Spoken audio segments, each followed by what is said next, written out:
Seri 1 Pedang Kayu Harum. Pedang Kayu Harum. Cerita, Ho Ping Hu. Audiobook, novel silat. Bab 29. Semua mata para dewan pimpinan memandang ke arah Chong San penuh keraguan dan ke arah Yan Chu penuh penyesalan. Mereka tadi sudah mendengar penuturan Tian Li Huaishou dan 4 orang sutenya akan peristiwa yang terjadi di lereng Qinlingshan dan akan pembongkaran rahasia pribadi ketua Xiao Limpai oleh Go Bi Tai Hou dan pengakuan terang-terangan dari Tung Sun Nio, istri mendiang Xin Jiu Qiam Ong. Tentu saja mereka menganggap darah yang cantik itu keturunan atau murid dari golongan-golongan sesat yang terkutuk sehingga mereka sependapat dengan Tian Li Huaishou, yaitu bahwa gadis itu tidak patut menjadi istri seorang murid Xiao Limpai yang paling mereka banggakan.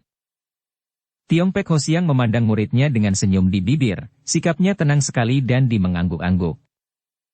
Baik sekali engkau mengambil keputusan untuk datang, Chong San. Engkau berhak untuk mengikuti persidangan ini, dan istrimu karena dia telah menjadi istrimu dan dia pun murid Tung Sun Nio, dia pun pincang perbolehkan untuk mengikuti persidangan ini. Duduklah kalian di sana. Huaishou tua itu menuding ke kiri dan tanpa banyak cakap karena dia mengerti bahwa suhunya tentu telah mendengar akan pembongkaran rahasia pribadinya. Chong San mengajak Yan Chu duduk di atas bangku sebelah kiri, kemudian menanti dilanjutkan persidangan itu dengan hati tenang. Hadirnya Tian Ke Huaishou yang duduk di kursi sama tinggi dengan ketua membuat hati Chong San makin tegang. Dia tahu apa artinya persidangan ini karena dia mengenal Tian Ke Huaishou sebagai tokoh Xiao Limpai yang selalu diangkat menjadi ketua penengah atau semacam hakim untuk mengadili jalannya persidangan. Huaishou ini bertubuh tinggi besar, berkulit hitam, bermata lebar, sikapnya kasar akan tetapi dia jujur sekali dan karena kejujurannya inilah, karena semua orang tahu bahwa Tian Ke Huaishou ini menjunjung tinggi kejujuran dan keadilan melebihi segala apa di dunia. Maka dia selalu diangkat untuk mengadili perkara-perkara yang timbul di kalangan para anggota Xiao Limpai sendiri. Dan memang dalam kedudukan atau tingkat, Tian Ke Huaishou menjadi orang kedua setelah ketuanya. Biarpun Tian Ke Huaishou juga menerima pelajaran ilmu dari Tiong Pek Hosiang dan berarti masih muridnya, murid kedua karena murid pertama, Tian Ti Huaishou telah tewas di tangan Cui Im, namun Huaishou tinggi besar berkulit hitam ini telah sejak kecil menjadi Huaishou dan sebelumnya telah menerima ilmu silat dan pelajaran agama dari ketua yang lama. Ilmu silatnya, biarpun tidak setinggi tingkat Chong San yang mewarisi kepandaian suhunya, namun sudah membuat Huaishou ini merupakan seorang tokoh Xiao Limpai yang terkenal.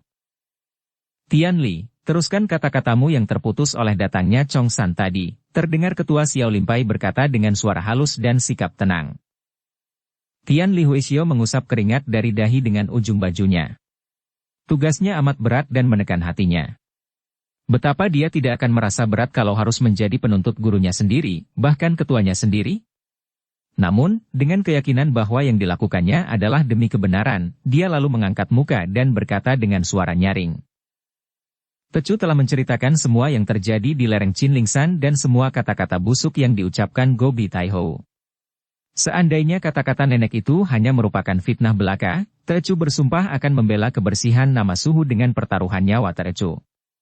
Akan tetapi karena yang bersangkutan telah mengaku, terpaksa Tecu mengajukannya ke sidang ini, sekali-kali bukan untuk mencelakakan suhu, melainkan semata-mata demi menjaga kebersihan dan kehormatan nama Xiao Limpai. Setelah nenek iblis itu membocorkan rahasia, tentu dia akan menyebarluaskannya ke dunia Kang Ou dan kalau hal ini terjadi, dan pasti akan terjadi karena ketika dia bicara di lereng Qinlingshan, banyak pula orang Kang Ou yang mendengarnya, maka menurut pendapat Pinceng beserta semua anggota Xiao Limpai, kedudukan suhu sebagai ketua tak mungkin dapat dipertahankan lagi.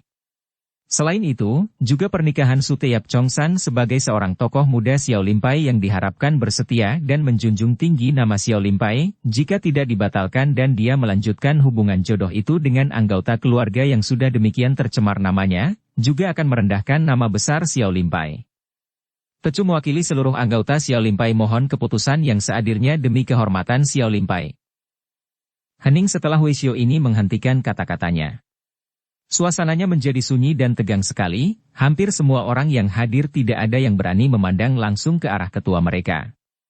Di dalam hati, mereka semua membenarkan ucapan Tian Li Huaishou yang tidak mungkin dapat disangkal kebenarannya, akan tetapi, urusan ini bukanlah menyangkut diri seorang anggota biasa dari Xiao Limpai, bukan seorang murid biasa melainkan ketua mereka sendiri.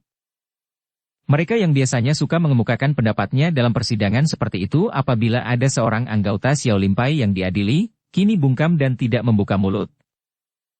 Terdengar suara batuk-batuk yang memecahkan kesunyian, suara Tian Kehuishio yang juga selama hidupnya baru sekali ini menghadapi perkara yang menegangkan dan yang membuat hatinya amat tidak enak. Betapapun juga, diam-diam dia harus mengakui bahwa selama menjadi ketua, Tiong Pek Hosiang telah banyak jasanya untuk Xiao Limpai dan belum pernah melakukan penyelewengan, namun dia pun harus membenarkan pendapat dan tuntutan Tian Li Huishio yang dia merasa yakin tidak menuntut karena hati benci atau dendam kepada ketua Xiao Limpai yang juga menjadi gurunya. Setelah terbatuk-batuk, terdengarlah suara Tian Kek Huishio, suara yang besar parau dan terdengar jelas satu-satu oleh mereka yang berada di situ. Kami telah mendengar bunyi tuntutan dan menimbang bahwa isi tuntutan memang seluruhnya demi kepentingan nama Xiao Limpai, maka tuntutan dapat diterima untuk diteruskan kepada pihak tertuntut. Kami persilahkan Ketua Xiao Limpai untuk mengajukan pembelaannya. Kembali hening sejenak dan semua orang tanpa memandang muka Ketua Xiao Limpai, menahan napas untuk mendengar apa yang akan diucapkan sang ketua menghadapi tuntutan berat itu. Akhirnya, Tiong Pek Hosiang menarik napas panjang dan berkata, Omitohut. Betapa melegakan hati menghadapi hukuman yang timbul akibat dari perbuatan sendiri, dan betapa menggembirakan menyaksikan para anggota Xiao Limpai sedemikian setia terhadap Xiao Limpai dan berjiwa gagah, berdasarkan keadilan dan kebenaran sehingga kalau perlu berani menentang pihak atasan demi nama baik dan kehormatan Xiao Limpai. Pembelaan apa yang harus Pinceng katakan?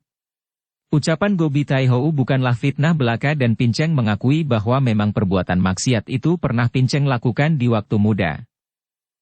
Kini semua orang mengangkat muka memandang sang ketua dengan wajah pucat. Tadinya mereka masih mengharapkan bahwa ketua itu akan menyangkal karena mungkin saja orang-orang seperti Gobi Taihou dan Tung Sun Nio itu sengaja mengeluarkan fitnahan untuk menjatuhkan nama baik ketua Xiao Limpai. Akan tetapi ternyata kini ketua mereka telah mengaku. Biarpun wajahnya agak pucat, sikap ketua Xiao Limpai itu tenang sekali ketika ia memandang semua orang dan melanjutkan kata-katanya dengan mengucapkan syair pelajaran agama Buddha. Tidak di langit, tidak di tengah lautan, tidak pula di dalam gua-gua atau di puncak gunung-gunung tiada sebuah tempat pun untuk menyembunyikan diri untuk membebaskan diri dari akibat perbuatan jahatnya. Chongsan menjadi terharu sekali. Dialah satu-satunya orang di antara semua anggota Xiao Limpai yang telah tahu akan perbuatan gurunya yang di waktu mudanya berjinah dengan istri Xinjiu Qiamong. Sudah semenjak pertama mendengarnya dia memaafkan suhunya, maka dia tidak dapat menahan dirinya lagi. Cepat dia berkata. Maaf, Suheng, katanya sambil memandang Tian Kek Huishio. Bolehkan saya membela suhu? Tian Kek Huishio mengangguk. Sidang pengadilan di Xiao Limpai selalu berdasarkan perundingan di antara saudara sendiri untuk mengambil keputusan yang paling adil dan tepat. Silahkan kalau Sute mempunyai sesuatu yang akan dikemukakan mengenai urusan ini. Tiada gading yang tak retak, tiada manusia tanpa cacat di seluruh jagat ini. Suhu pun hanya seorang manusia, dengan sendirinya, seperti seluruh manusia lain, juga mempunyai cacat berupa perbuatan yang dilakukan sebelum mendapat penerangan, sebelum sadar. Biarpun sebagai seorang anggota Xiao Limpai saya tidak menjadi Huishio, namun pelajaran Sang Buddha sudah bertahun-tahun diajarkan oleh Su kepada saya. Teringat saya akan pelajaran yang berbunyi, tiada api sepanas nafsu, tiada jerat sebahaya kebencian, tiada perangkap selicin kedangkalan pikiran, tiada arus sederas keinginan hati. Kesalahan orang lain sudah dilihat, kesalahan diri sendiri sukar dirasai, meniup-niupkan kesalahan orang lain seperti menapi dedak, seperti seorang penipu menyembunyikan dadu lemparannya yang sial dari pemain lain. Semua orang yang mendengar mengerti bahwa pemuda itu mengeluarkan ayat-ayat pelajaran untuk membela suhunya. Chongsan melanjutkan kata-katanya penuh semangat. Agama kita mengajarkan orang memupuk rasa kasih sayang antara yang hidup, mempertebal pemberian maaf kepada orang bersalah, memperbesar sikap mengalah kepada orang lain. Marilah dengan modal pelajaran ini kita menghadapi Tiong Pek Hosiang, suhu kita, ketua kita dengan kesadaran dan pengertian bahwa biarpun suhu telah mengakui perbuatannya yang menyeleweng dengan mendiang nenek Tung Sun Cio, akan tetapi perbuatan itu dilakukannya di waktu suhu masih muda. Sekianlah pembelaan saya yang bukan hanya didasari semata-mata karena memberatkan suhu daripada Xiao Limpai, melainkan dengan dasar kebenaran dan keadilan. Suasana menjadi makin tegang, bahkan beberapa orang di antara para hadirin mulai merasa betapa suasana agak panas. Namun, Tian Kehuisio yang bersikap tenang dan keras, bagaikan sebuah batu karang kokoh kuat yang takkan mudah digoyangkan hantaman ombak, tidak mudah digerakkan oleh tiupan angin taufan, kembali berkata. Pembelaan Yap Chongsan sudah kami dengar dan kami terima. Sekarang kami persilahkan pihak penuntut untuk mengeluarkan pendapat dan sanggahannya terhadap pembelaan itu. Tian Li Huisio berbisik-bisik dengan para sutenya, kemudian dia menghadap sidang dan berkata. Apa yang dikemukakan oleh Sute Yap Chongsan sebagai pembela tak dapat kami sangkal kebenarannya.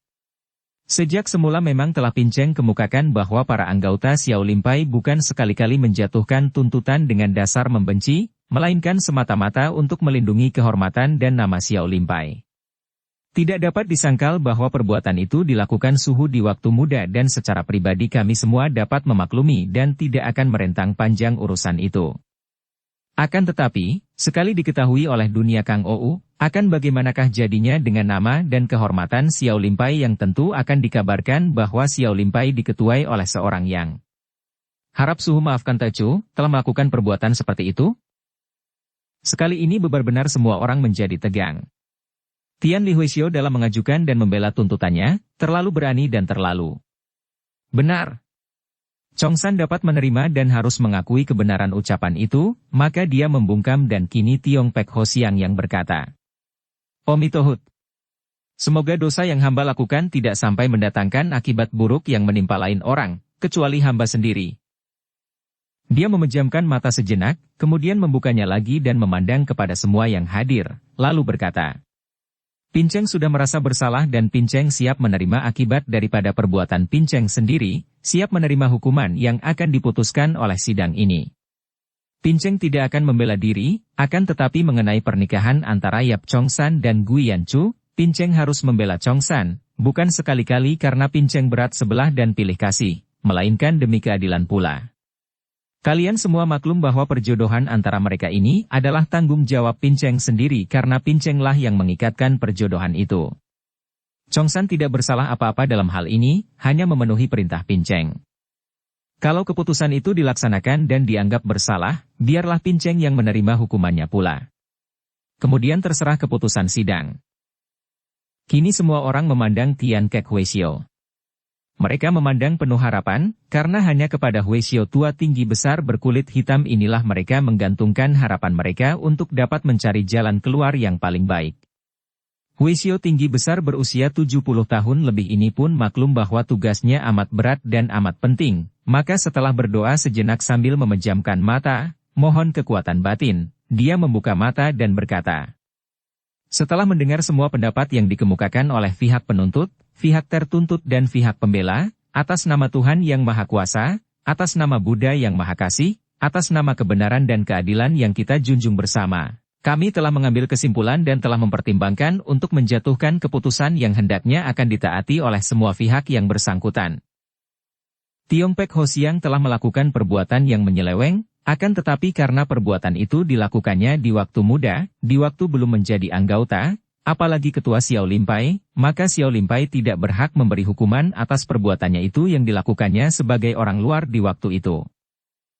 Akan tetapi, mengingat bahwa perbuatan itu merupakan lembaran riwayat yang hitam bagi pribadinya, sedangkan sekarang dia telah menjadi ketua Xiao Limpai, maka demi menjaga nama dan kehormatan Xiao Limpai, Tiong Pek Hosiang dipecat dari kedudukannya sebagai ketua Xiao Limpai. Untuk pemilihan ketua baru akan kita adakan kemudian. Mengenai pernikahan antara Yap Chongsan dan Gui Yanchu, mengingat akan pertimbangan yang sama pula, yaitu bahwa biarpun perbuatan itu dilakukan di luar kesalahannya akan tetapi akibatnya akan mencemarkan nama baik Xiao Limpai, maka kami memutuskan untuk tidak mencampuri urusan pernikahan karena kami menganggap Yap Chongsan bukan anak murid Xiao Limpai lagi.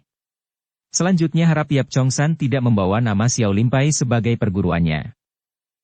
Sunyi senyap setelah Tian Kek Huisio mengucapkan keputusannya itu. Semua anggota Xiao Limpai menundukkan muka, tidak ada yang berani memandang kepada Tiong Pek Hosiang yang selama ini menjadi ketua mereka yang mereka hormati, juga menjadi guru besar mereka. Suhu.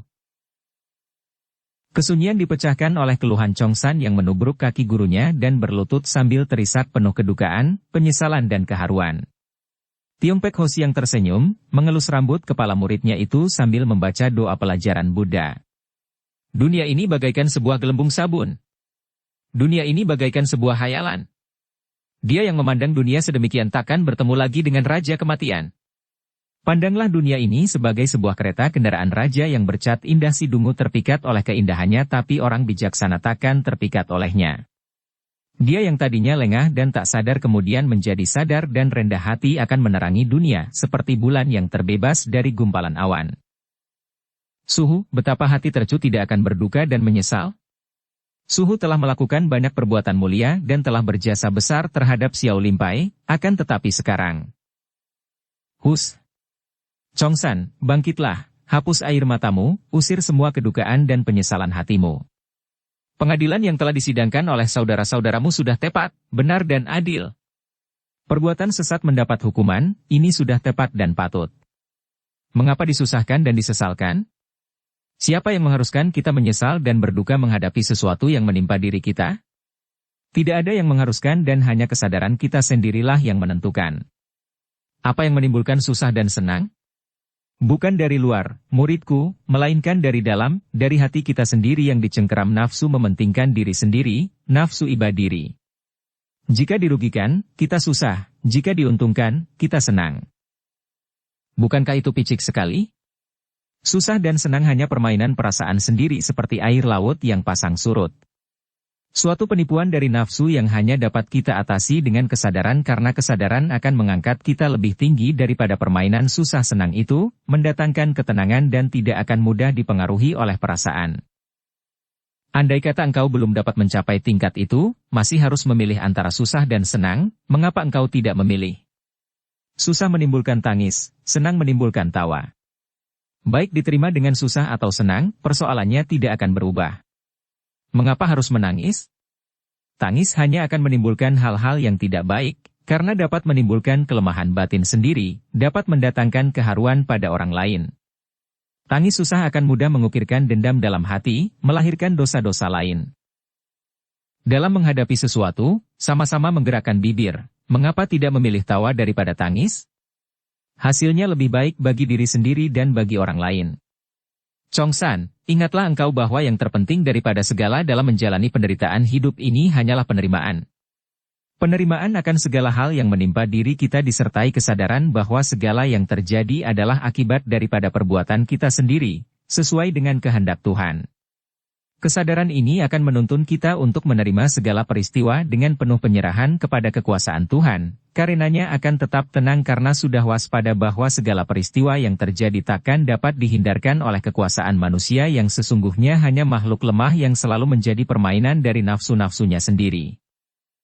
Kakek itu berhenti sebentar dan bukan hanya Chongsan yang mendengarkan dengan hati tunduk, melainkan semua anggota Xiao Limpai, bahkan Yan Chu diam-diam merasa kagum akan kebijaksanaan kakek itu.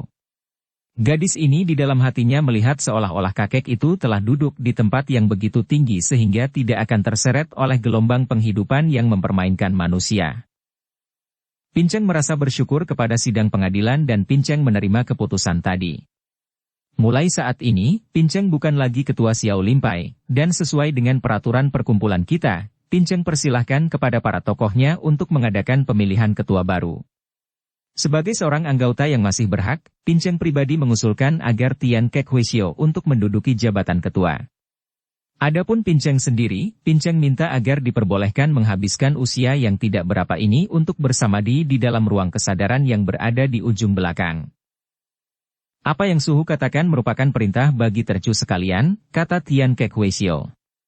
Karena, biarpun Suhu bukan ketua Xiao Limpai lagi, akan tetapi tetap menjadi guru Teocu semua dan Teocu mengharapkan petunjuk-petunjuk dari Suhu demi kebaikan Xiao Limpai. Tiong Pek Ho Siang tersenyum dan mengangguk-angguk. Dia yakin bahwa kalau Xiao Limpai dipimpin oleh muridnya tertua ini sebagai ketua, tentu akan mengalami kemajuan. Kemudian dia menoleh kepada Chongsan dan Yan Chu. Chongsan, Yan Chu, sekarang Pinceng mengusir kalian pergi dari Xiao Limsi, karena tidak boleh orang luar tinggal di sini. Engkau pasti mengerti bahwa pengusiran terhadap dirimu ini hanya merupakan hal yang sudah ditentukan oleh sidang pengadilan dan oleh peraturan yang berlaku di Xiao Limpai. Nah, pergilah, Chongsan. Engkau bukan murid Xiao Limpai lagi, akan tetapi percayalah bahwa Xiao Limpai tetap akan menganggapmu sebagai seorang sahabat baik. Biarpun Chongsan sudah menerima wejangan suhunya, namun dia seorang muda yang masih diombang-ambingkan nafsu dan perasaan yang sedang bergelora, maka tentu saja dia tidak dapat menahan air matanya yang bercucuran. Melihat keadaan suaminya, Yan Chu juga menangis sesenggukan. Mereka berdua maju berlutut ke depan Tiong Pek Ho Siang. Suhu, Tecu mohon diri. Chongsan berkata terisak. Tiong Pek Ho Siang tersenyum dan menggerakkan tangan. Pergilah, muridku yang baik dan berhati-hatilah karena di luar sana menanti banyak cengkeraman-cengkeraman maut yang mengancam seluruh manusia. Yan Chu, semoga Tuhan memberkahi engkau dan suamimu, biarpun mulutnya tersenyum, namun sepasang alis yang putih kakek itu agak berkerut karena pandang matanya yang sudah waspada itu melihat awan gelap mengancam penghidupan kedua orang muda itu. Diam-diam dia hanya berdoa mohon kepada Tuhan agar melindungi mereka. Para suheng, sute dan saudara sekalian, saya mohon diri dan sudilah memaafkan segala kesalahan saya. Chongsan memberi hormat kepada semua huisyo yang dibalas oleh mereka dengan tenang. Selamat jalan, Yap Sichu, sahabat kami. Tian Ke Huisyo berkata, suaranya lantang dan jelas, seolah-olah dia hendak mengingatkan bahwa hubungan antara Chongsan dan Xiao Limpai sebagai murid dan perguruan sudah hilang, terganti oleh hubungan persahabatan. Chongsan lalu keluar dari Xiao Limsi diikuti oleh Yan Chu dengan muka pucat dan muram. Setelah mereka agak jauh dari kuil itu dan tidak tampak lagi genteng kuil, Yan Chu memegang tangan suaminya dan berhenti. Wajahnya cerah dan ia tersenyum karena ia melihat kemuraman wajah suaminya dan mengambil keputusan untuk menghiburnya. Koko, harap kau jangan bersedih lagi. Kalau kau berduka, aku ikut pula bersedih. Kita harus ingat akan wejangan suhumu yang bijaksana. Peristiwa itu telah lalu, mengapa disedihkan dan ditangisi? Lebih baik kita tertawa, tersenyum. Senyumlah, Koko. Kita pengantin baru, bukan? Sepatutnya kita bergembira. Hayo, senyumlah. Chongsan menatap wajah istrinya.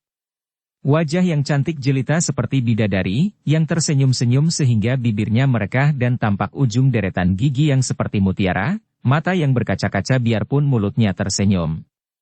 Nampak jelas kasih sayang membayang di mata itu, nampak jelas betapa istrinya berusaha menghiburnya, berusaha mengusir kesedihan hatinya. Hatinya terharu bukan main dan seolah-olah bendungan yang jebol dia merangkul istrinya dan merintih. Yan Chu, istriku. Ia memeluk istrinya, mendekapnya dan terdengarlah isak tangisnya, membuat Yan Chu ikut pula sesenggukan. Koko. Huhuhu. Jangan menangis, Koko. Suamiku. Yan Chu. Ah, moi-moi. Mereka berpelukan dan bertangisan. Setelah segala perasaan duka itu membobol keluar menjadi tangis, legalah hati Chongsan dan dia memegang pundak istrinya, didorong perlahan sehingga mereka saling pandang. Kemudian, dengan air mata masih mengalir di sepanjang pipi, keduanya berpandangan dan tertawa lebar. Kita berbahagia. Tangis kita tangis bahagia, bisik Chongsan. Seketika tersapu bersihlah awan kedukaan karena di depan mereka terbentang jalan lebar, menuju kebahagiaan. Suamiku, sekarang kita kemanakah? Yan Chu sambil merebahkan mukanya di dada suaminya itu, sikapnya penuh manja dan mesra. Chongsan mengelus rambut yang halus dan harum itu. Istriku, kau maafkanlah aku. Karena urusan yang datang bertubi-tubi, aku yang terlalu mementingkan diri sendiri sampai seolah-olah mengabaikan engkau, istriku yang tercinta, satu-satunya orang di dunia ini yang paling kukasihi. Semua ini gara-gara si iblis betina Becui Im. Sekali waktu aku harus membasminya. Yan Chu merangkul leher suaminya, menarik muka suaminya dan dengan manja ia menempelkan pipinya di atas pipi suaminya. Suamiku, kini bukan saatnya bicara tentang dia. Yang penting, kemanakah kita sekarang? Dengan jantung berdebar penuh kebahagiaan Chongsan mencium bibir istrinya. Biarlah untuk beberapa hari ini kita berdiam di hutan pohon pek yang berada di depan itu. Disitulah aku dahulu seringkali melewatkan malam sunyi ketika aku masih belajar di Xiao Limsi. Tempat itu indah sekali, kita hidup bebas di sana, jauh dari keramaian dunia, jauh dari manusia lain, hanya kita berdua. Di sana terdapat sumber air yang membentuk telaga kecil yang airnya jernih sekali. Dahulu seringkali aku tidur di pinggir telaga, bertilam rumput tebal, berlindung daun-daun pohon pek yang besar, bermimpi tidur bersenda gurau dengan bidadari.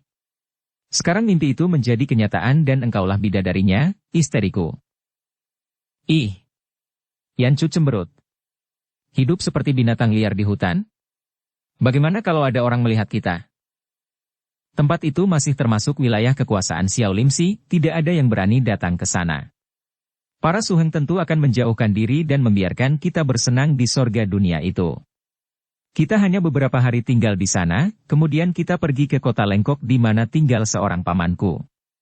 Daripada kita melewatkan bulan madu di kamar-kamar penginapan yang sempit dan kotor, bukankah lebih senang berada di hutan yang indah bersih, luas dan tidak akan bertemu dengan manusia lain? Yancu tersenyum. Aku hanya istrimu, Koko. Aku menurut, kemanapun kau pergi aku ikut, dan aku akan senang sekali, biar akan kau bawa ke neraka sekalipun. Hus. Kalau aku pergi ke sorga, engkau kudorong masuk lebih dulu, istriku, akan tetapi kalau aku ke neraka, engkau akan kutinggalkan, biar aku sendiri yang menderita. Sambil bergandengan tangan, kedua orang yang sedang dimabuk cinta kasih, sepasang pengantin baru ini berlari-larian memasuki hutan kecil yang berada di sebelah utara kuil Xiao Limsi. Yancu menjadi gembira sekali ketika mendapat kenyataan bahwa hutan itu benar-benar amat indah, sunyi dan bersih. Telaga kecil yang berada di tengah hutan, tersembunyi antara pohon-pohon pek raksasa, memiliki air yang jernih sekali sampai tampak dasarnya, tampak ikan-ikan beraneka macam berenang di dalamnya. Tepi telaga ditumbuhi rumput-rumput hijau yang tebal dan lunak seperti permadani hijau. Sunyi sekali kecuali suara air anak sungai yang dibentuk karena air telaga yang meluap, diseling kicau burung di pohon-pohon. Benar-benar merupakan sorga kecil. Mereka bersenda gurau, menceritakan riwayat dan pengalaman masing-masing semenjak kecil, diseling pelukan, ciuman dan cubitan manja. Ketika perut telah kenyang oleh daging kelinci yang ditangkap Chongsan dan dipanggang Yancu, Chongsan mengajak istrinya mandi. Yancu menggeleng kepala dengan muka merah. Tak tahu malu? Ia pura-pura marah membentak. Kalau kau mau mandi, sana jangan dekat-dekat. Mana boleh laki-laki dan wanita mandi bersama. Sungguh tidak sopan.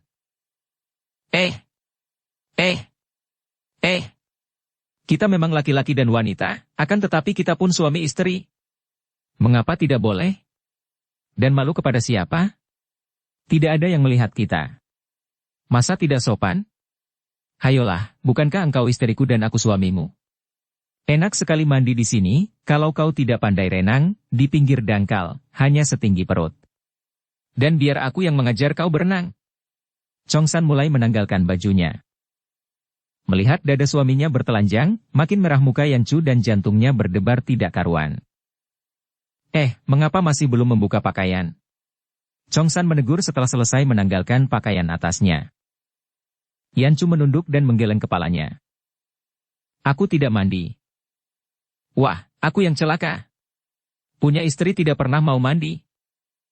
Yancu tertawa dan tangannya bergerak mencubit. Aduh. Ampun. Aku menarik kembali kata-kataku, kau istri yang selalu mandi sehingga kulitmu bersih, putih halus seperti salju, berbau harum keringatmu seperti bunga setaman. Nah, hayolah. Aku akan mandi dengan berpakaian.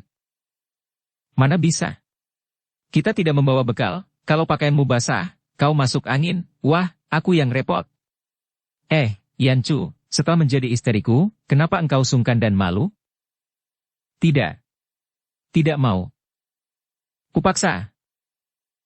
Sambil tertawa Yancu meloncat dan lari, dikejar oleh Chongsan. Sejenak mereka berlarian memutari pohon-pohon seperti dua orang anak kecil bermain-main, tertawa-tawa dan akhirnya Yancu yang sengaja membiarkan dirinya ditangkap itu hanya menutup kedua matanya, napasnya terengah-engah ketika suaminya membantunya menanggalkan semua pakaiannya, kemudian ia memekik manja ketika suaminya memondongnya dan membawanya terjun ke dalam telaga. Mereka berenang, bersenda gurau, bergelut dalam air, bersiram-siraman sambil tertawa-tawa, atau kadang-kadang hanya berdiri di air setinggi perut sambil saling pandang, terpesona oleh keindahan tubuh masing-masing, tubuh manusia lain kelamin yang baru pertama kali itu selama hidup mereka lihat. Chongsan mentertawakan Yanchu yang dengan malu-malu berusaha menutupi tubuhnya dengan tangan, dengan rambut. Ikan-ikan di dalam telaga berenang cepat melarikan diri terkejut ketakutan menyaksikan dua makhluk besar itu berdekapan, berciuman agaknya mereka merasa iri hati dan ikan-ikan jantan mulai mengejar-ngejar ikan betina. Sungguh bahagia, penuh madu asmara kebahagiaan penuh yang hanya dapat dirasa dan dinikmati sepasang pengantin baru. Pertemuan antara dua makhluk lawan kelamin, pertemuan lahir batin, badan dan jiwa, bebas lepas tidak ada rasa bersalah, tidak ada rasa malu karena di antara mereka tidak terdapat pelanggaran suatu hukum atau larangan. Pertemuan asyik masyuk seperti ini hanya dirasai oleh laki-laki dan wanita yang telah disahkan oleh hukum manusia. Kasihanlah mereka yang mengadakan pertemuan lahir batin seperti ini yang melanggar larangan susila, yang melakukan hubungan di luar hukum berupa pernikahan syah. Karena, biarpun badan mereka bertemu, batin mereka merasa bersalah, merasa berdosa dan melakukan pelanggaran sehingga kebahagiaan sesaat mereka itu tidak sepenuhnya, bahkan sesudahnya akan menimbulkan penyesalan, ketakutan dan kecewa. Hanya sepasang suami istri yang sudah sah pernikahannya saja yang akan dapat menikmati pertemuan pertama antara dua badan dan jiwa itu. Setelah cuaca menjadi remang-remang karena matahari mulai surut ke barat, Chongsan meloncat ke darat memondong tubuh istrinya. Yanchu tidak menolak, hanya memejamkan mata setengah pingsan oleh ketegangan, kebahagiaan, dan rasa malu namun dengan penuh pemasrahan ia menyerahkan badan dan jiwanya kepada pria yang dicintainya, pria yang menjadi suaminya dan yang berhak penuh atas dirinya.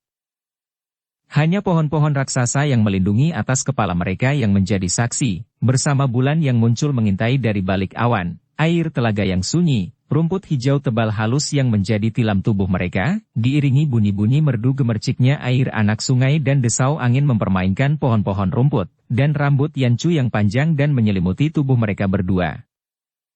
Yanchu mengerang lirih penuh kelegaan hati menggerakkan bulu matanya akan tetapi merasa terlalu malas untuk membuka mata. Tubuhnya terasa nyaman dan nikmat, lega, dan puas seperti hanya terasa oleh orang yang dapat tidur nyenyak tanpa gangguan mimpi. Belum pernah ia merasa begitu lega dan nikmat, begitu kenyang tidur seperti ketika ia terbangun di pagi hari itu. Ia teringat dan bibirnya tersenyum, mukanya tiba-tiba terasa panas terdorong rasa malu dan jengah bercampur bahagia. Koko. Ia berbisik dan tanpa membuka mata lengannya merangkul ke sebelah kirinya. Kosong. Tangannya meraba-raba akan tetapi hanya rumput tebal yang terasa oleh jari-jari tangannya.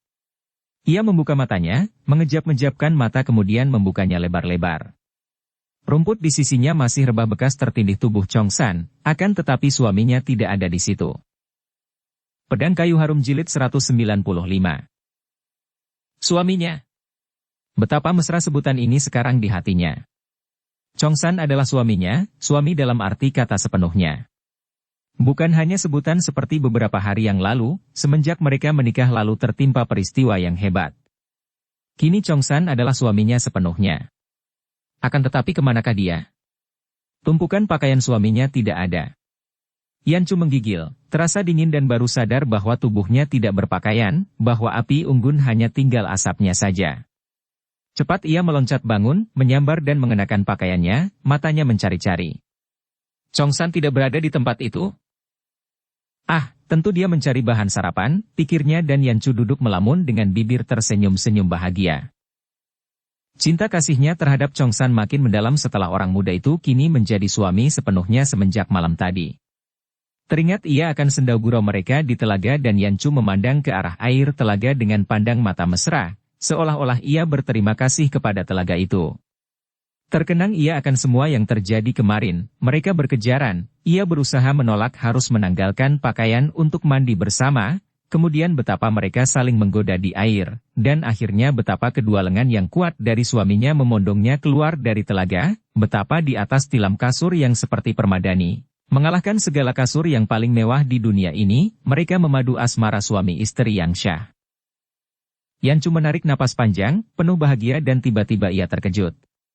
Dia belum mencuci muka, rambutnya terlepas. Suaminya tidak boleh melihat dia seperti ini. Tergesa-gesa karena khawatir kalau suaminya datang kembali sebelum ia siap, istri muda ini lalu lari ke pinggir telaga dan mencuci mukanya, membasahi sedikit rambutnya dan membereskan rambutnya, digelung rapi, membereskan pakaian kemudian ia bercermin di air telaga yang jernih. Baru sekarang dia sibuk mempersolek diri, membasahi dan menggosok bibirnya sampai menjadi merah sekali, menggosok kedua pipinya, menata rambut di dahinya, anak rambut halus yang melingkar menghias dahi dan depan kedua telinga. Dengan ujung lidahnya yang kecil merah dibasahinya bibirnya sehingga bibir itu nampak merah basah seperti buah anggur merah. Ah, lama benar suaminya. Kemanakah perginya? Yancu melihat gerakan di balik tetumbuhan dan melihat beberapa ekor kelinci berlari. Mengapa suaminya pergi begitu jauh dan lama untuk mencari bahan sarapan kalau di depan mata terdapat banyak kelinci gemuk? Yancu tertawa dan tangannya sudah bergerak hendak menyambar batu dan merobohkan beberapa ekor kelinci, akan tetapi segera ditahannya dan dibatalkan niatnya. Hampir saja aku lancang, pikirnya.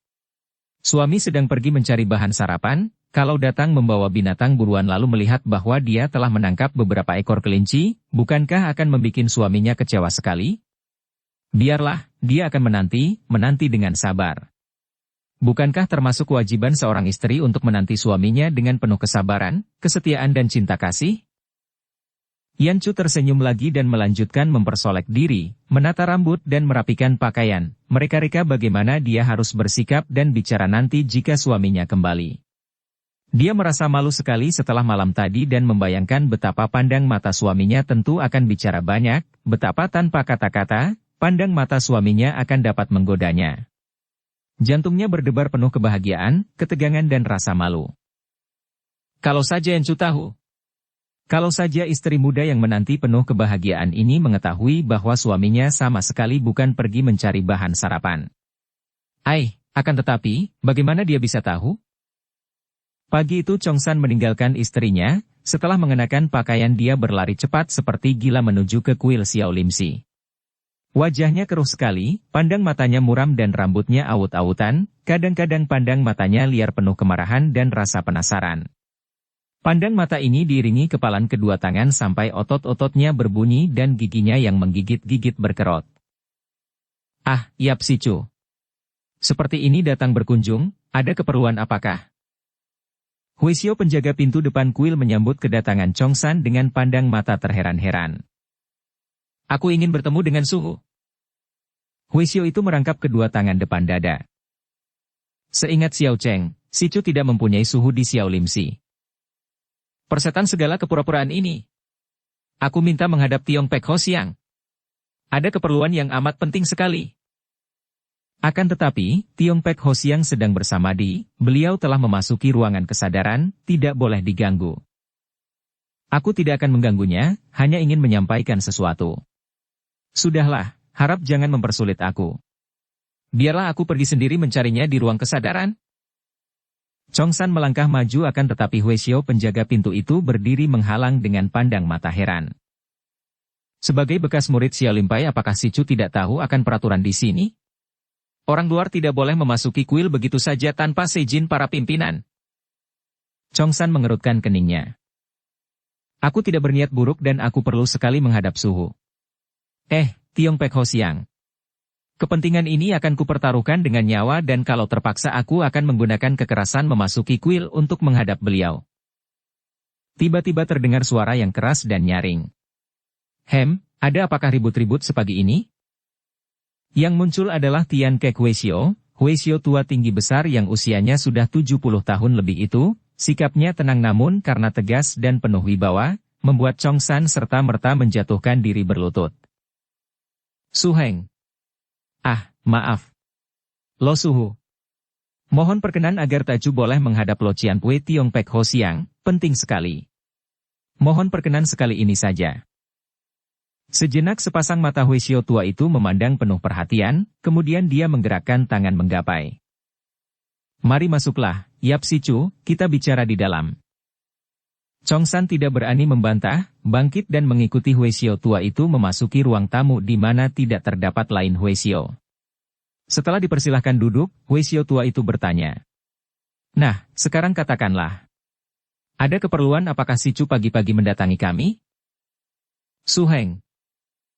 Lo Suhu, Tecu sedang bingung sekali. Tecu ingin menghadap Tiong Pek Ho Siang, ingin mohon nasihatnya. Ah, perkenankanlah, sekali ini saja karena urusan ini menyangkut penghidupan Tecu. Yap Sicu, Pinceng ingin sekali mengabulkan permintaanmu, namun tidak mungkin karena Suhu telah memasuki ruangan kesadaran dan akan bertapa di sana sampai saat terakhir tiba. Beliau tidak boleh dan tidak bisa diganggu karena andai kata Sicu menghadapnya juga, Suhu tidak akan dapat melayanimu. Suhu sudah melepaskan diri dari segala urusan dan ikatan dunia, dan urusan Suhu itu pun amat penting bagi jiwanya. Apakah dengan urusanmu ini Sicu tega mengganggu dan menggagalkannya? Tapi. Yap Sicu. Engkau adalah seorang muda yang gagah perkasa dan telah menerima gemblengan lahir batin yang cukup, mengapa begini lemah? Tidak ada kesulitan di dunia ini yang tidak dapat diatasi manusia, asalkan si manusia itu mempunyai dasar iktikat baik. Apalagi kalau diingat bahwa segala kesulitan adalah akibat dari perbuatan sendiri, maka untuk mengatasinya harus pula dicari sebab dalam diri sendiri. Yap Sicu, Pinceng melihat awan gelap menyelubungi dirimu, penyesalan, kemarahan, kekecewaan menggelapkan nuranimu. Keadaanmu ini berbahaya sekali. Sicu dan dapat menjadi sebab timbulnya perbuatan-perbuatan yang penuh penyelewengan. Pinceng prihatin sekali kalau sampai Sicu melakukan perbuatan yang menyeleweng daripada kebenaran karena Sicu adalah sahabat baik kami. Karena itu, cobalah ceritakan kepada Pinceng apa yang mengeruhkan hati Sicu. Semoga saja Tuhan memberi kekuatan kepada Pinceng untuk memasukkan penerangan dalam hatimu, mengusir kekeruhan dan kegelapan. Chongsan menjadi bingung dan ragu-ragu. Ia maklum bahwa gurunya tak dapat diganggu lagi. Apalagi mendengar bahwa gurunya bersamadi sampai datang kematian kelak, bagaimana dia tega mengganggu gurunya dengan segala urusan dunia yang hanya menyangkut kepentingan pribadi? Tapi, urusan ini tidak boleh diketahui oleh siapapun. Maka Tecu lari ke Suhu. Dia menjadi bingung dan menundukkan muka, keningnya berkerut dan matanya dipejamkan. Biarpun wataknya kasar, polos, jujur dan tenang, namun hati Tian Kek Huishio merasa kasihan juga kepada sutenya ini, yang kehilangan keanggotaannya dari Xiao Limpai bukan oleh kesalahannya, melainkan oleh keadaan. Di dalam hatinya, dia masih menganggap pemuda itu sebagai sutenya sendiri yang dikasihinya. Yap Sicu, pandanglah Pinceng. Pinceng adalah seorang kakek yang pantas menjadi kakekmu. Dalam menanggapi dan memandang persoalan dunia, mata batin Pinceng telah terbuka lebar, mengapa Sicu merasa segan menyampaikan kepada Pinceng kalau Sicu tidak segan menyampaikannya kepada Suhu? Nah, orang muda, engkau perlu sekali mendapat penerangan, maka ceritakanlah peristiwa apa yang mendatangkan kegelapan hebat seperti hawa siluman itu di hatimu. Lenyaplah keraguan di hati Chongsan. Kalau dia tidak dapat menumpahkan perasaan hatinya yang membuatnya seperti gila itu, tentu dia akan menjadi gila dan benar seperti ucapan bekas suhengnya ini, dia akan melakukan hal-hal yang mengerikan. Suhunya tak dapat diharapkan, maka satu-satunya orang yang kiranya akan dapat menolongnya dengan nasihat adalah pendeta tua inilah. Serta-merta dia turun dari kursi dan menjatuhkan diri berlutut di depan Tian Kek Huishio. Pendeta ini memandang kepada bekas sutenya sambil tersenyum tenang, membiarkannya saja tidak membangunkannya karena maklum bahwa pemuda itu harus menumpahkan seluruh perasaan yang menghimpitnya. Lo Suhu, Tecu. Bersama istri Tecu. Menggunakan hutan pohon pek untuk melewatkan malam. Pinceng sudah tahu akan hal itu Sicu. Huishio Peronda telah melaporkan dan Pinceng memerintahkan mereka membiarkan kalian berdua dan meninggalkan kalian, karena sebagai sahabat baik. Kalian berdua berhak menggunakan tempat itu untuk berbulan madu. Lalu, apakah yang terjadi? Setelah ragu-ragu sejenak, akhirnya Chongsan dapat juga mengeluarkan perasaan melalui mulutnya.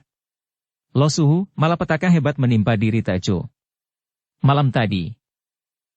Bagaimana Tecu harus menceritakan? Malam tadi adalah merupakan malam pertama bagi Tecu berdua sebagai suami istri. Semenjak pernikahan kami yang terganggu di Qinlingsan. Dapat Pinceng maklumi. Selamat atas kebahagiaan kalian suami istri, Sicu. Lo Suhu. Harap jangan memberi selamat kepada Tecu yang celaka ini. Malam tadi. Baru Tecu ketahui dan... Lo Suhu. Ternyata bahwa istri Tecu itu bukanlah perawan lagi. Tadinya Chongsan merasa betapa hatinya terhimpit dan setelah dia berhasil mengeluarkan hal yang menjadi racun di hatinya itu, dia merasa agak lega, mengira bahwa tentu bekas suhengnya itu akan terkejut sekali, mengucapkan doa dan ikut merasa penasaran dan marah karena dia maklum betapa besar kasih sayang suhengnya ini kepadanya. Akan tetapi, tidak ada akibat apa-apa, bahkan tidak ada suara keluar dari mulut suhengnya. Ia tercengang dan cepat mengangkat muka memandang wajah kakek itu. Ternyata kakek itu tetap tenang, duduk dengan muka cerah dan mulut tersenyum. Sejenak mereka berpandangan dan ketika Chongsan kelihatan makin terheran-heran, kakek itu berkata halus. "Yap Chongsan, bangkit dan duduklah." Seperti orang kehilangan semangat, Chongsan bangkit dan duduk menghadapi Tian Kek Huaishio. Sampai beberapa lama Huaishio itu tidak bicara, dan mereka hanya saling pandang. Chongsan masih merasa tertekan dan bercampur heran, sedangkan Huaishio tua itu memandang penuh selidik, sinar matanya seakan-akan menembus ke dalam untuk menjenguk isi hati Chongsan. "Yap Sicu, sekarang dengarlah semua ucapan Pinceng dan segala pertanyaan Pinceng harap dijawab sesuai dengan isi hatimu." Chongsan hanya mengangguk, seluruh perhatiannya dicurahkan. "Yap Sicu, apakah engkau benar-benar mencintai Gu Yanchu yang kini telah menjadi istrimu?" Pertanyaan yang aneh. Mengapa mesti ditanya lagi? Kenyataannya bahwa dia suka menjadi suami gadis itu tentu saja sudah cukup membuktikan bahwa dia mencintai Yanchu. Akan tetapi dia harus menjawab semua pertanyaan, maka tanpa ragu-ragu lagi dia menjawab. "Tentu saja, Lo Suhu. Tecu mencintai Yanchu dengan sepenuh hati dan jiwa Tecu. Engkau mencintainya sejak sebelum kalian menjadi suami istri dan dikawinkan di Qinlingshan?" "Benar, Lo Suhu. Tecu jatuh cinta kepadanya semenjak pertemuan kami yang pertama kali." "Cinta lahir batin?" "Benar." Chongsan menjadi makin tidak mengerti dan menatap wajah tua itu penuh pertanyaan. "Dan sekarang, setelah mendapat kenyataan bahwa dia bukan perawan lagi, perasaan bagaimanakah yang terdapat di hatimu?" Tecu marah, Tecu benci, menyesal, kecewa dan dendam tercampur aduk menjadi satu. "Tecu. Tecu tidak tahu lagi apa yang Tecu rasakan. Tecu ingin bunuh diri saja." Senyum di wajah tua itu melebar. "Yap Chongsan, kalau engkau benar mencinta Gu Yapchu, maka yang baru saja mengucapkan kata-kata itu bukanlah hatimu, bukanlah dirimu yang sejati, melainkan nafsu-nafsumu. Kalau Pinceng percaya akan kata-katamu yang terakhir tadi, kalau kata-katamu keluar dari hatimu yang sejati, maka berarti bahwa selama ini engkau bukan mencinta Gu Yanchu, melainkan mencinta tanda keperawanannya." Chongsan terlongong, matanya terbelalak. Apa? Apa yang Suheng maksudkan?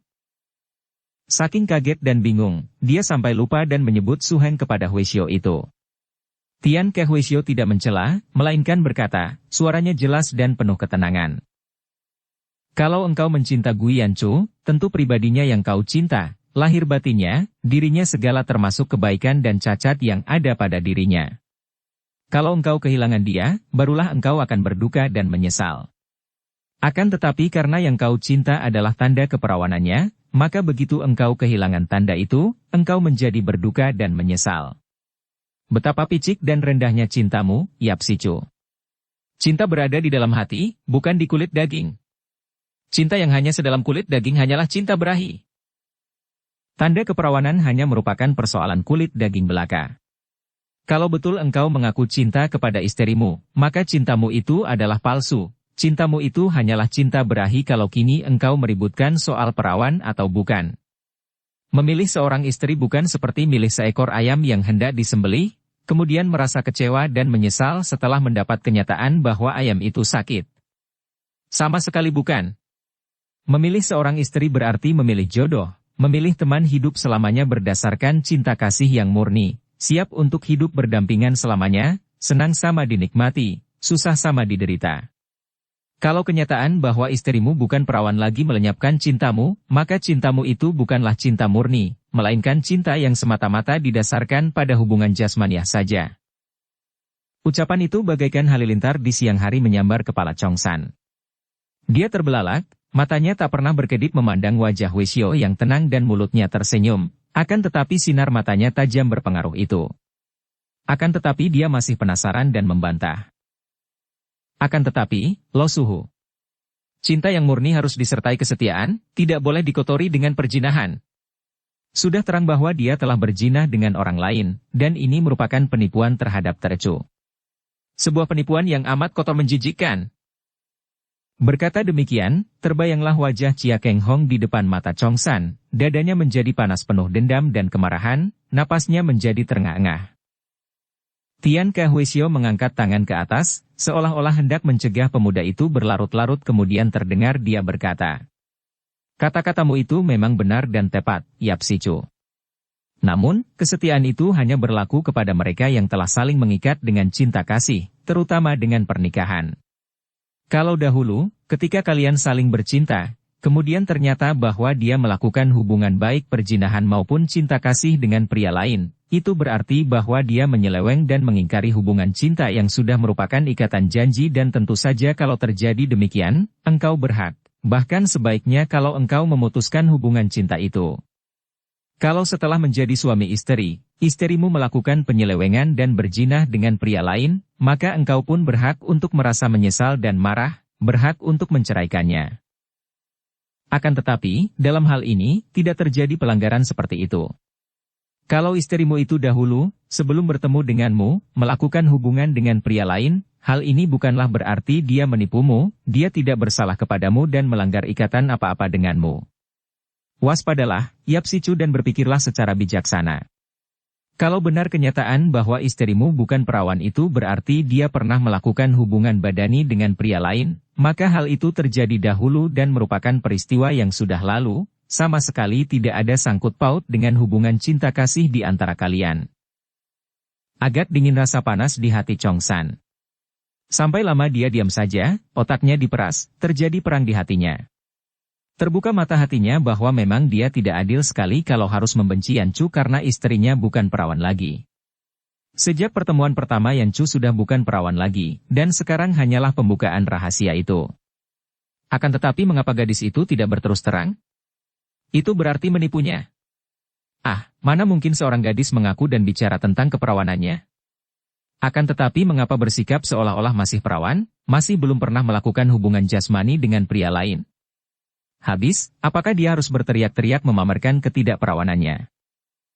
Terjadi perbantahan di hati Chong San. Akan tetapi tiba-tiba terngiang di telinganya semua ucapan Cui Im ketika mereka bertanding di Chinling San dulu. Yancu bukan perawan lagi, dia adalah bekas Keng Hong, hihihihi.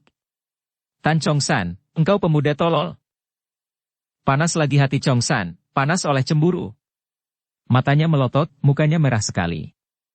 Dia akan membunuh Keng Hong. Dia akan membunuh Yancu. Kemudian dia akan membunuh diri sendiri.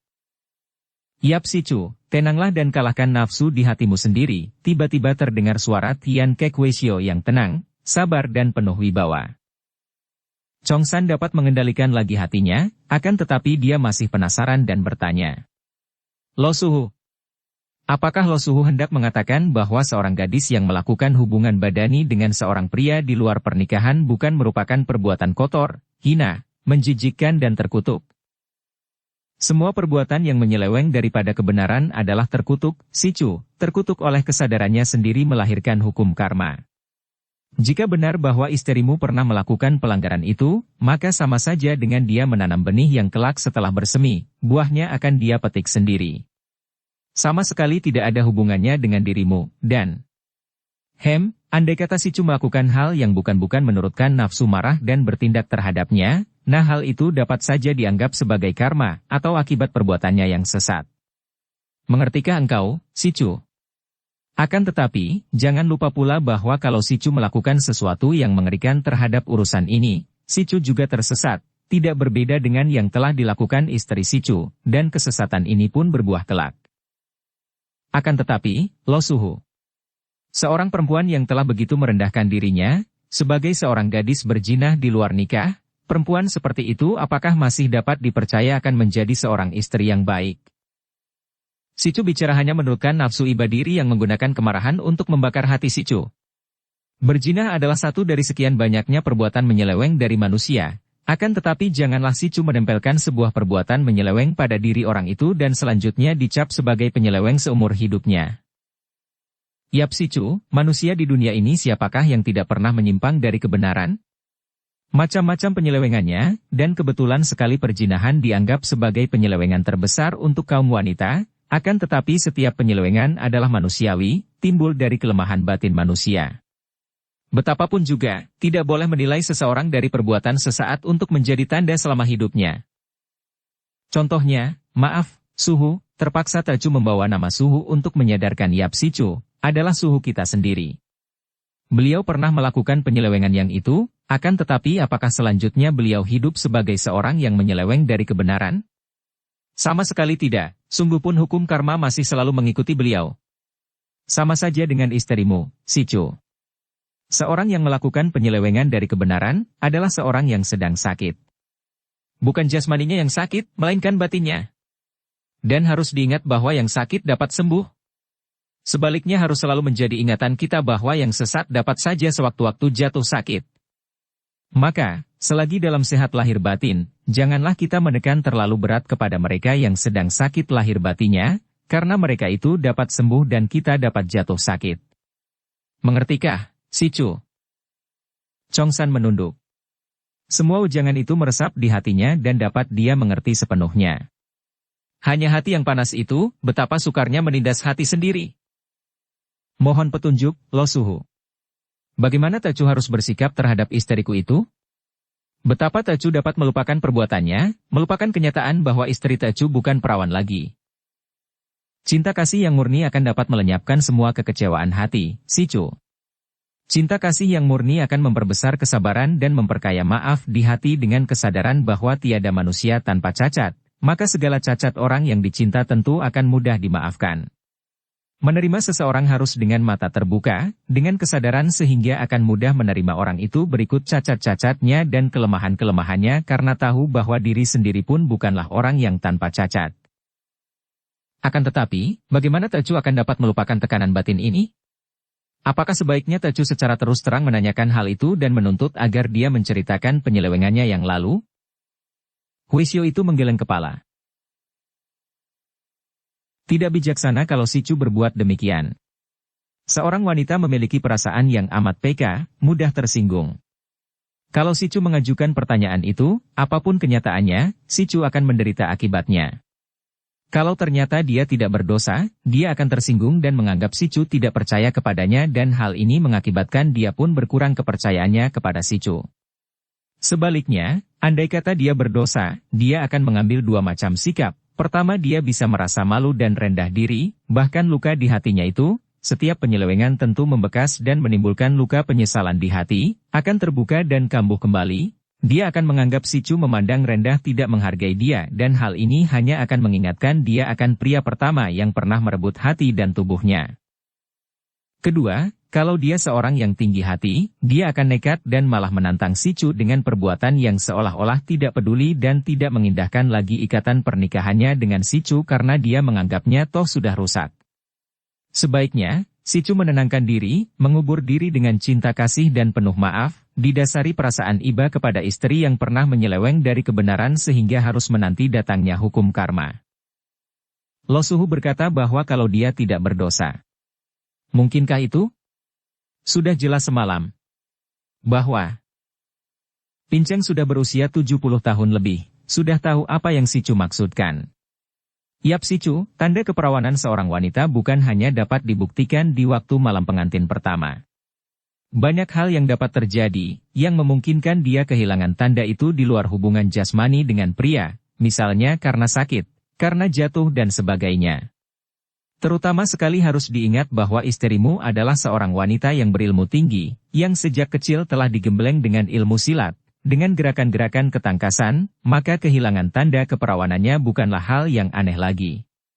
Sekali lagi, kalau memang Si Chu mencintanya, mengapa ribut-ribut urusan tanda keperawanan yang tidak berarti? Jangan lupa, cinta kasih tempatnya di hati, bukan di... maaf, bukan di situ. Wajah Chong San menjadi terang kini. Sejak tadi dia mengalami perdebatan dan perang di hatinya, dan wejangan-wejangan itu telah membantunya sehingga akhirnya kesadaran memperoleh kemenangan. Sekarang seperti baru terbuka mata hatinya betapa tolol dia tadi, betapa gobloknya, hendak mengorbankan ikatan cinta kasih murni antara dia dan Yanchu hanya oleh soal sepele saja. Soal perawan atau bukan? Terlalu lama dia meninggalkan Yanchu. Lo Suhu, Suheng. Terima kasih. Terima kasih. Karena teringat akan istrinya, Chongsan berkelebat dan sekali meloncat telah lenyap dari ruangan itu. Tian Kek Huisio mengelus-elus kepalanya yang gundul sambil tertawa, kemudian dia merangkap tangan di depan dada, memejamkan mata dan mengerutkan keningnya. Omitohut. Semoga Yapsute mendapat penerangan di hatinya dan dapat menyingkir dari bahaya kegelapan. Ia berkemak-kemik membaca doa karena hatinya prihatin sekali. Dia pun dengan mata batinnya yang waspada, dapat melihat awan gelap menyelubungi diri sutenya itu. Hati Yanchu mulai menjadi gelisah ketika sampai hampir tengah hari dia tidak melihat Chongsan datang. Kemanakah perginya suaminya itu? Suaminya. Suaminya yang tercinta dan mengenangkan Chongsan, dada wanita muda ini terasa hangat dan penuh kasih. Tentu ada sesuatu yang penting maka Chongsan sampai meninggalkannya tanpa pamit. Dia harus menanti dengan sabar. Tiba-tiba Yanchu melompat bangun, wajahnya pucat. Sesuatu. Jangan-jangan suaminya tertimpa bahaya. Siapa tahu. Be Cui Im, iblis betina itu masih berkeliaran. Dan Gobi Tai Ho. Kalau sampai terjadi sesuatu dengan suaminya. Be Cui Im, kalau sampai engkau mengganggu suamiku, aku bersumpah untuk menghancurkan kepalamu. Ia mengepal tinju. Akan tetapi kembali ia menjadi gelisah. Bagaimana kalau sampai terjadi sesuatu dengan suaminya yang tercinta? Tuhan, semoga dia selamat. Koko, kemanakah engkau pergi? Hampir Yanchu menangis kalau saja dia tidak ingat bahwa betapa memalukan kalau suaminya datang melihat dia menangis, atau habis menangis, seperti anak kecil saja, ditinggalkan sebentar juga menangis. Seperti wanita lemah yang manja dan cengeng, sedikit-sedikit merengek. Yanchu merasa heran menyaksikan perubahan hatinya sendiri. Dia, seorang wanita gemblengan, seorang pendekar wanita yang semenjak kecil menghadapi kekerasan tanpa berkedip mata, sekarang menjadi seorang wanita lemah, penakut dan mudah gelisah. Beginikah cinta? Betapa hebat kekuasaan cinta. Dia tersenyum kalau teringat betapa dahulu bersama suhengnya, Chia Keng Hong, dia bicara tentang cinta. Betapa jauh bedanya pelajaran kosong tentang cinta itu dengan kenyataannya. Bumi dengan langit. Kiranya tidak semudah itu cinta dipelajari dengan kata-kata, tidak semudah itu untuk dapat diikuti dengan pikiran, tidak mungkin diselami oleh akal budi manusia. Cinta hanya dapat dirasa, titik. Percuma saja bicara tentang dasar laut dari permukaannya. Seperti bicara tentang isi langit dari atas bumi. Dukung channel Novel Silat dengan subscribe, follow, like, komen dan share. Tiba-tiba lamunannya membuyar ketika pendengarannya yang tajam terlatih itu mendengar suara gerakan orang. Ia cepat membalikkan tubuh dan seketika wajahnya berseri, matanya terbelalak bersinar-sinar, bibirnya terbuka. Koko. Yanchu. Yanchu. Chongsan dan Yanchu seperti berlomba lari saling menghampiri, saling menubruk dan saling peluk dengan penuh rindu seolah-olah mereka telah bertahun-tahun saling berpisah. Kalau masih ada bekas-bekas kemarahan di hatinya, kini tersapu bersihlah dari hati Chongsan dan diam-diam dia mengutuk diri sendiri. Istrinya demikian mencintanya, jelas terasa oleh hatinya getaran kasih sayang yang keluar dari tubuh Yanchu, dari ujung jari-jari tangannya, dari dengus napasnya, dari sinar matanya, dari senyum manisnya. Cinta kasih istrinya bersembunyi di balik setiap gerak-geriknya, di balik setiap suara yang keluar dari mulutnya, menempel di setiap bulu badannya, mengapa dia masih menyaksikan? Ia mencium istrinya penuh kasih sayang dan kegelisahan mereka berdua lenyap ditelan dalam ciuman yang lama dan mesra itu. Akhirnya Yanchu melepaskan diri, terengah-engah, tersenyum dan mengerling manja dan mulutnya dibikin cemberut. San Koko, engkau sungguh keterlaluan. Pagi-pagi buta telah meninggalkan orang pergi tanpa pamit. Chongsan yang melihat istrinya cemberut, matanya melerok, kakinya dibanting seperti seorang anak kecil ngambek ini, tersenyum geli dan dia pun lalu menjura dalam-dalam seperti orang memberi hormat kepada seorang ratu. Mohon beribu ampun, ratuku pujaan hati. Melihat engkau tidur demikian nyenyak, kelihatan lelah sekali, hati kakanda mana mungkin tega membangunkanmu? Siapa yang bikin orang lelah? Yan Chu mendengus, akan tetapi ia merangkul leher suaminya ketika pinggangnya dipeluk, lalu bertanya dengan suara sungguh-sungguh. Suamiku, hatiku tadi benar-benar gelisah sekali. Tadinya kukira engkau mencari bahan santapan, akan tetapi sampai hampir siang engkau belum juga kembali. Ada terjadi apakah, Koko? Tadi aku khawatir kalau engkau tertimpa malapetaka. Aduh, kekasihku, engkau tidak tahu betapa malapetaka hebat hampir saja merusak cinta kasih kita, di dalam hatinya Chong San mengeluh. Akan tetapi mulutnya berkata, kau maafkan aku. Aku teringat kepada Suhu. Tadinya aku hanya ingin menengok sebentar selagi kau tidur dan sekalian menangkap kijang atau kelinci. Siapa kira, ketika sampai di sana, Suhu telah memasuki ruangan kesadaran dan bertapa sampai mati kelak. Hatiku terharu sekali sehingga aku sampai lama membujuk-bujuk agar Suhu suka bicara untuk terakhir kalinya dengan aku, namun sia-sia. Ketika aku kembali, hatiku demikian penuh rindu kepadamu sampai aku lupa untuk menangkap bahan makanan. Dan perutku lapar bukan main. Apa kau kira aku pun tidak lapar sekali? Baru sekarang terasa setelah kau kembali, heran sekali. Hahaha, memang cinta membuat orang selalu merasa lapar dan haus. Ah, masa? Apa engkau selalu lapar dan haus setelah jatuh cinta kepadaku? Tentu saja, kelaparan dan kehausan hanya kerling matamu dan senyum bibirmu yang akan dapat mengobati lapar dan dahagaku yang tak kunjung puas. Siapa suruh engkau memiliki mata dan bibir seindah ini? Chong San mencium mata dan bibir itu sampai Yan Chu terengah-engah. Engkau benar-benar buas tak kenal kenyang. Begini terus, kita berdua benar-benar kelaparan. Lapar perut bukan lapar itu, hihihihi. Yan Chu meronta dan melepaskan pelukan Chong San, kemudian melarikan diri dikejar suaminya. Hayo kita berlomba menangkap kelinci. Berlomba menangkap yang termuda dan paling gemuk. Yang kalah harus menguliti dan memanggang dagingnya, melayani yang menang. Yan Chu terkekeh menantang. Mereka lalu berlari-lari seperti dua orang kanak-kanak mencari kelinci, karena Chong San memang mengalah. Yan Chu mendapatkan kelinci yang muda dan gemuk sekali, sedang Chong San mendapatkan kelinci kurus yang terlepas kembali, ditertawakan Yan Chu. Akan tetapi Yan Chu bukan tidak tahu bahwa suaminya mengalah, maka dia membantu menguliti kelinci, memanggang dagingnya berdua, lalu makan berdua, mencari buah dan makan buah berdua pula.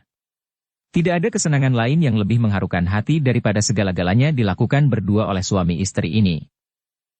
Selama 2 pekan mereka berdua berbulan madu di tempat itu dan biarpun kadang-kadang Chong San merasa seperti ada jarum menusuk hatinya dan telinganya mendengar bisikan suara fitnah dan maki-makian Cui Im mengenai diri istrinya, namun dia telah dapat melenyapkannya kembali semua itu dan cintanya terhadap Yan Chu bersih daripada prasangka buruk. Soal malam pertama itu pun sudah dia buang jauh-jauh dari dalam hatinya dan dia mengambil keputusan untuk melupakannya dan tidak bertanya apa-apa kepada Yan Chu. Untuk menghilangkannya sama sekali, ketika suatu siang mereka berdua duduk di tepi telaga di bawah pohon yang teduh, sambil memangku istrinya dan membelai rambutnya, Chong San bertanya lirih. Istriku.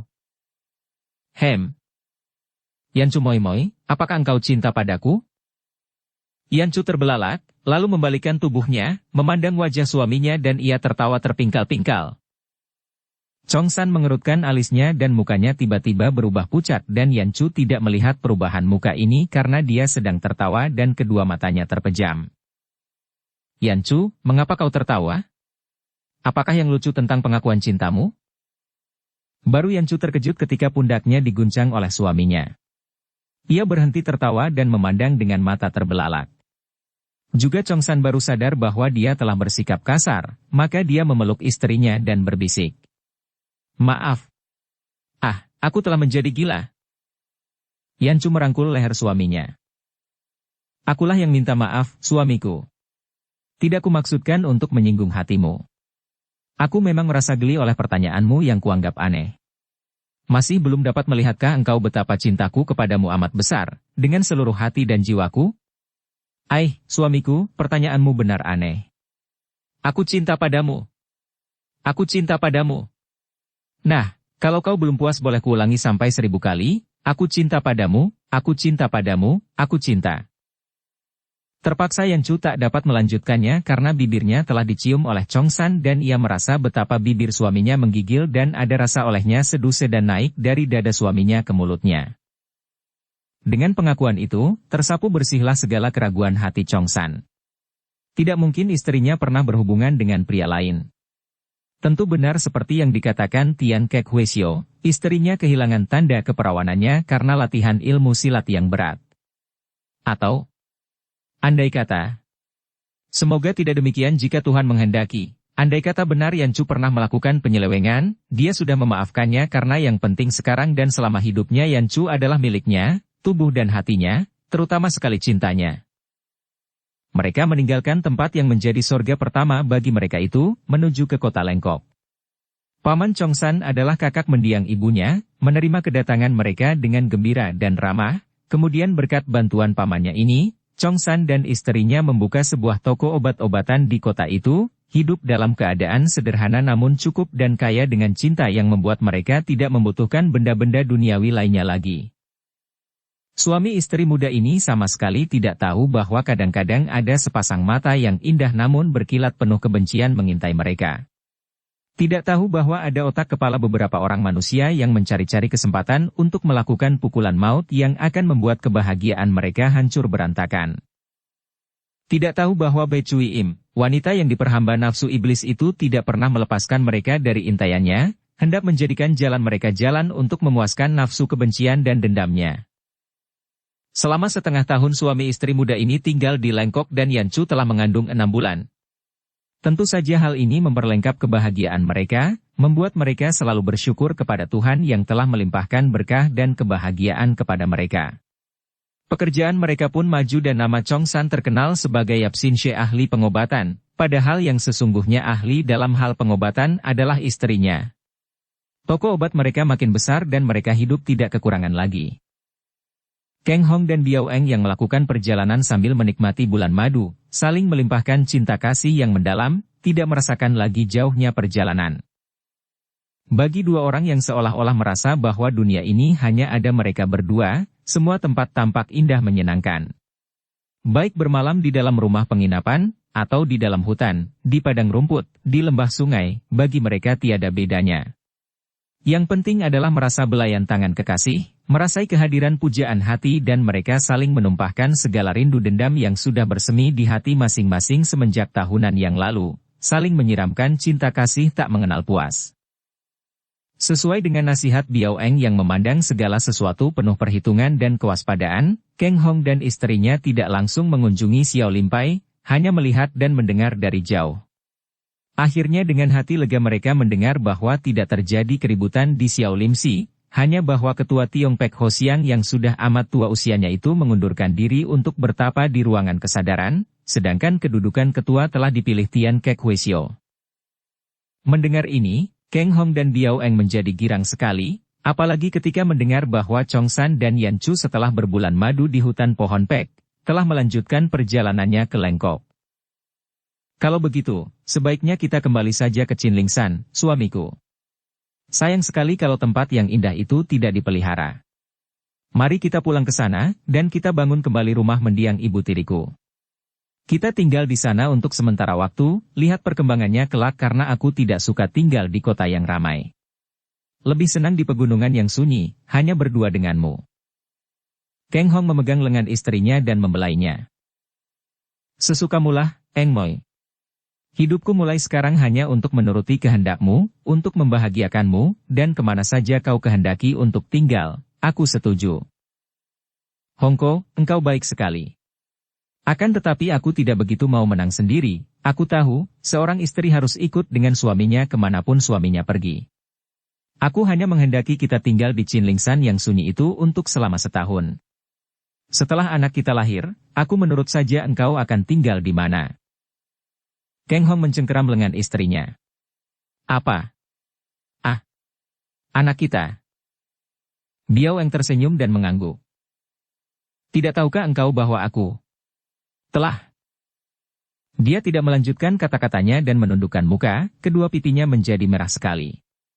Kang Hong terbelalak, baru sekali ini selama hidupnya dia melihat Biao Eng malu, dan baru sekali ini pula dia merasa betapa hatinya mengalami kegembiraan yang sukar dituturkan, jantungnya seolah-olah membengkak, dadanya melebar dan dia merasa seperti seekor burung merak mengembangkan bulu-bulunya penuh kebanggaan.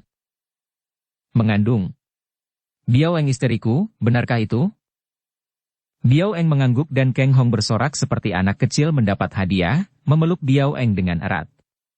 Akan tetapi tiba-tiba dia melepaskan pelukannya dan berkata, "Ai, aku harus hati-hati. Mulai sekarang, tidak boleh aku memelukmu erat-erat." "Mengapa tidak boleh? Kalau kau kurang kuat memelukku, aku akan mengira bahwa kau telah bosan denganku." Tidak, sungguh mati tidak. Aku harus memikirkan anak kita." "Hahaha. Anak kita. Aku akan menjadi ayah. Hohohoi." Kang Hong menangkap tubuh istrinya, dipondongnya dan dia berputar-putar sambil tertawa-tawa. Berangkatlah suami istri yang saling mencinta ini menuju ke Chinlingshan dan mereka segera membangun kembali rumah mendiang Tung Sun Nio yang telah dibakar para bajak anak buah Becuin. Para penduduk di lereng dan kaki gunung Chinlingshan amat menghormati kedua suami istri ini, bahkan mereka yang maklum bahwa suami istri ini adalah sepasang pendekar yang budiman dan sakti, lalu mendatangi mereka dan menyatakan ingin tinggal di lereng itu. Mereka merasa aman dan tentram kalau tinggal di dekat suami istri ini. Tentu saja Kang Hong dan Biao Eng tidak keberatan, bahkan senang sekali bergaul dengan para petani yang jujur itu. Para petani mendirikan rumah mereka, bahkan membantu Kang Hong membangun rumah dan beberapa bulan kemudian sudah ada belasan keluarga petani yang tinggal di lereng itu. Banyak pula yang mendengar akan kesaktian sepasang pendekar budiman itu sehingga mereka yang selalu sering menderita oleh gangguan para perampok, mempunyai niat hendak mendekati Kang Hong dan istrinya. Mulailah Kang Hong hidup sebagai petani di pegunungan yang indah itu dan di waktu senggang secara iseng dia mengajarkan dasar-dasar ilmu silat kepada anak-anak pegunungan. Sungguh tak disangkanya semua bahwa tempat itu akan menjadi perkampungan yang besar dan bahwa kelak dia akan menjadi pendiri dari Chinling Pai, sebuah partai persilatan yang terdiri dari kaum petani penghuni pegunungan Chinlingshan. Setelah lewat setengah tahun, pada suatu pagi Kang Hong bercakap-cakap dengan istrinya di halaman rumah mereka. Sebuah pondok sederhana akan tetapi cukup besar dan menyenangkan. Heran sekali mengapa tiada berita dari Lengkok. Kang Hong berkata, "Ah, Chong San dan Yan Chu sudah hidup bahagia, kabarnya membuka toko besar di sana, mana ingat kepada kita orang-orang gunung ini." Biao Eng menjawab sambil tertawa dan menuangkan teh panas untuk suaminya. Gerakannya kaku karena perutnya yang sudah mengandung 4 bulan itu menghalangi gerakannya. Kang Hong memandang ke arah perut istrinya dengan terharu dan bangga. "Betapa akan girang hati mereka kalau mereka tahu bahwa aku sudah hampir menjadi ayah." "Ih, masih lama sudah dibicarakan saja. Siapa tahu mereka pun sudah mempunyai calon anak. Aku rindu sekali untuk mendengar keadaan mereka. Dan kalau aku teringat peristiwa di sini dahulu, ingat akan wajah Chong San yang dingin, hatiku tetap tidak enak dan mengkhawatirkan keadaan Yan Chu Sumai. Istriku, bukankah sekarang sudah cukup waktunya untuk menjelaskan kesemuanya kepada Chong San?" "Ah, apakah kau hendak meninggalkan aku dalam keadaan mengandung?" Biao Eng membentak, pura-pura marah. "Sama sekali tidak, istriku. Aku tidak akan meninggalkan engkau bila manapun juga. Kalau aku pergi, harus bersama engkau. Maksudku, menjelaskan dengan surat seperti yang kau nasihatkan dahulu itu. Sekarang saatnya tepat, aku mempunyai alasan untuk mengirim kabar tentang kita dan menanyakan kabar mereka.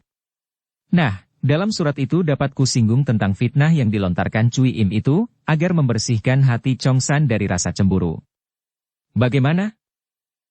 Biao Eng mengangguk. "Kalau begitu, baik saja. Akan tetapi, siapa yang disuruh menghantarkan suratmu kepada mereka di Lengkok?" "Aku akan suruh seorang di antara pemuda di sini untuk mengantarkan surat.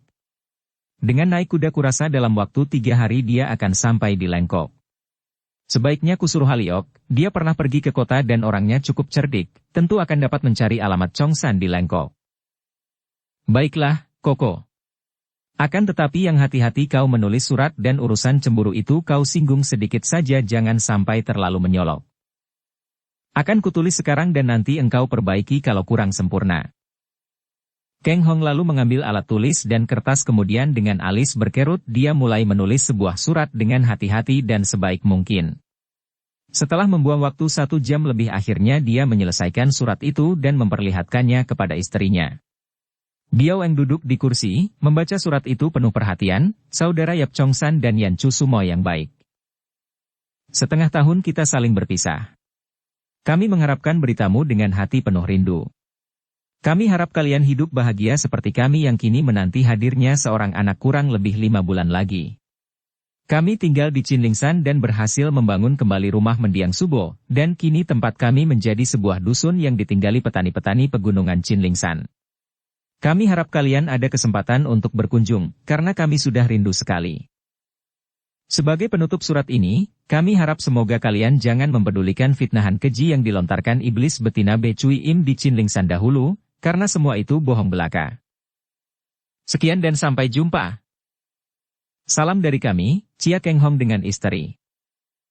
Setelah membaca surat itu, Biao Eng mengangguk. Kurasa sudah cukup, Hongko. Kuharap saja Chong San cukup bijaksana dan cerdik untuk dapat mengerti kalimat terakhir dan melenyapkan sama sekali sisa-sisa penasaran di dalam hatinya. Pada hari itu juga Aliok berangkat membawa surat itu dan menunggang seekor kuda sambil membawa bekal uang yang diberikan oleh Biao Eng kepadanya. Pemuda yang berusia 20 tahun ini girang dan bangga sekali bahwa dia dipercaya oleh Chia Tai Hiap dan istrinya untuk mengantar surat kepada sahabat mereka di tempat yang begitu jauh. Dia belum pernah ke Lengkok, akan tetapi setelah menerima petunjuk Kang Hong, pemuda yang pernah beberapa tahun tinggal di kota besar ini merasa yakin akan dapat mencari alamat itu. Kang Hong dan Biao Eng mengikuti keberangkatan Aliok yang membalapkan kuda dengan pandang mata penuh harapan. Tadi mereka telah berpesan kepada Aliok agar suka minta balasan surat sebagai bukti bahwa surat mereka telah diterima oleh Chong San dan istrinya. Aliok membalapkan kudanya dengan wajah berseri. Hatinya girang dan bangga bukan main. Masih terbayang di depan wajahnya yang berseri itu betapa para penduduk dusun semua memandangnya dengan kagum. Dia bukanlah seorang pemuda dusun sembarangan. Dia memiliki kelebihan daripada penduduk gunung lainnya. Dia dipercaya oleh Chia Tai Hiap dan istrinya, diutus untuk menyerahkan surat, sebuah tugas yang penting sekali. Disuruh menunggang kuda dan dibekali uang 5 tael perak. Dia seorang utusan yang penting. Aliok merasa dirinya penting dan gagah. Sedikit banyak dia telah menerima pelajaran dasar ilmu silat dari Chia Tai Hiap dan hatinya besar. Segala macam perampok cilik akan kugasak habis kalau berani mengganggu tugasku yang maha penting ini, pikirnya bangga. Hari tersenja ketika Aliok tiba di sebuah hutan. Dia harus cepat-cepat membalapkan kuda agar dapat sampai di dusun luar hutan ini kalau tidak mau kemalaman dan terpaksa bermalam di hutan. Dia tahu bahwa di luar hutan terdapat sebuah dusun di mana dia dapat bermalam dan membiarkan kudanya mengaso. Tiba-tiba di sebelah depan muncul 5 orang yang menghadang jalan. Jantung Aliok berdebar keras. Celaka, tentu perampok, pikirnya. Akan tetapi mengingat bahwa dia adalah orang kepercayaan dan utusan Chia Tai Hiap, hatinya membesar dan keberaniannya timbul. Ia menahan kendali kudanya dan berkata lantang. Sahabat-sahabat di depan harap membiarkan aku lewat. Aku adalah orang utusan dari Chia Tai Hiap di Chinlingsan, dan aku tidak mempunyai sesuatu yang cukup berharga. Biarlah aku laporkan kepada Tai Hiap agar memberi ganjaran kepada kalian. 5 orang itu dipimpin oleh seorang setengah tua yang berpakaian mewah sekali seperti seorang bangsawan. Ketika 5 orang itu tertawa-tawa geli menyaksikan sikap Aliok, orang itu membentak. Mengapa tertawa-tawa? Keparat, hayo tangkap dia. Seketika 5 orang itu berhenti tertawa dan sambil menyeringai mereka menghampiri Aliok yang masih duduk di atas kuda. Seorang di antara mereka berkata, "Petani busuk, turun kau," tangannya meraih untuk menyeret kaki Aliok, akan tetapi Aliok menggerakkan kakinya menendang. Krot! Waduh! Orang itu terkena tendangan ujung kaki Aliok, tepat pada hidungnya sehingga kontan hidung itu mengucurkan kecap. Aliok sendiri terpental karena tendangan itu dan karena kudanya kaget meringkik dan mengangkat kaki depan ke atas, tak dapat dicegahnya lagi Aliok terbanting ke belakang. Namun dengan gerakan seperti seorang ahli silat kelas 1 benar-benar, dia sudah meloncat bangun lagi, tidak mempedulikan pinggulnya yang terbanting dan terasa nyeri. Ia melangkah maju, mengangkat dadanya dan tidak merasa bahwa jalannya agak terpincang. Dengan keras dia membentak. Apakah kalian buta? Berani menyerang utusan dan murid Chia Keng Hong Tai Hiap, pendekar sakti di Chinling San. Akan tetapi orang yang hidungnya kena tendangan ujung sepatu yang kotor dan bau itu dengan gerengan keras sudah menerjang maju dan memukul dadanya.